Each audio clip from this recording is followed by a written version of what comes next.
नमस्ते बच्चों, आपका कक्षा में स्वागत है।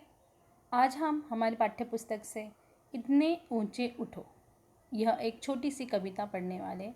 तो आइए देखेंगे इस कविता में क्या दिया है। सबसे पहले हम देखेंगे यह जो कविता है किसने लिखी है, तो कवि परिचय हम देखेंगे। तो इस कविता को हमारे द्वारिका प्रसाद माहेश्वरी इन्होंने लिखा है। इनका जन्म आगरा उत्तर प्रदेश के रोहता गांव में 1 दिसंबर 1916 में हुआ था। इन्होंने शिक्षा का व्यापक प्रसार करने और शिक्षा के स्तर को ऊंचा उठाने में अतुलनीय योगदान दिया है। इन्होंने बाल साहित्य पर 26 पुस्तकें लिखी हैं।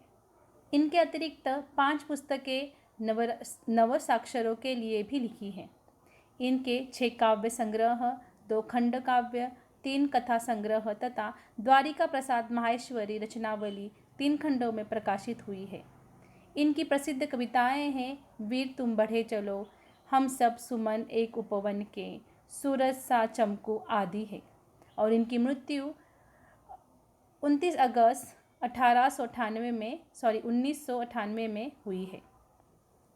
तो इस तरह से ये कवि परिचय है। तो ये देखेंगे इस कविता में क्या दिया है।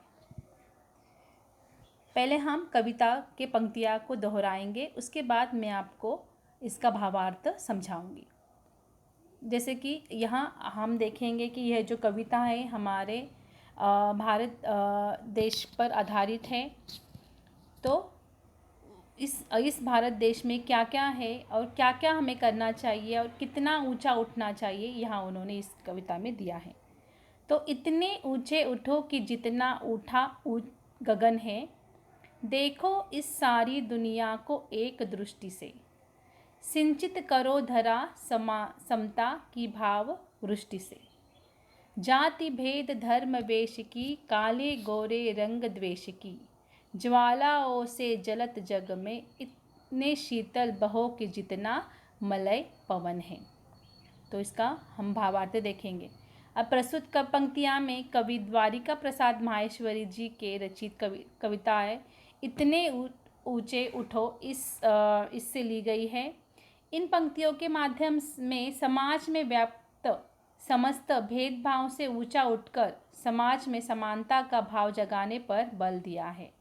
तो इन्होंने क्या दिया है कि समाज में व्याप्त समस्त भेदभाव, यानी समाज में जिस समाज में रहते हैं उसमें अनेक भेदभाव है, उसको भूल कर हमें मतलब समानता का इक्वल का भाव जगाना, इस पर बल दिया है।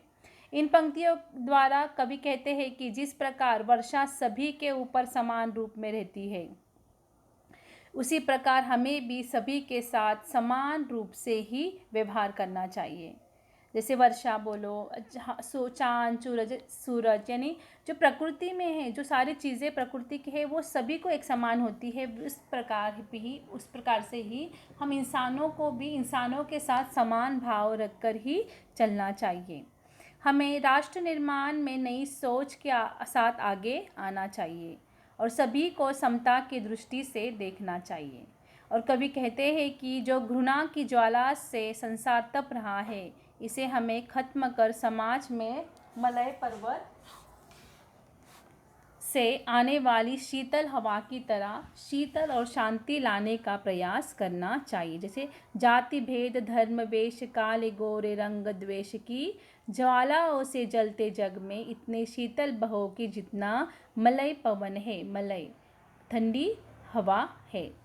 ठीक है। तो यह कहते हैं कि हमें हमारे देश में जितना भी जाति भेद है, जितना भी धर्म वेश है, उसके बाद काले गोरे पे जितना भी असमानता कहाँ पर भी नज़र आती है, हमें उन सबको इस तरह से जिसके मन में ज्वाला दहकती है ना, जाति धर्म की, रंग भेद की, तो उनको सबको हमें शांत करके ऐसी शीतल हवा की तरह शीतल और शांति लाने का प्रयास करना चाहिए।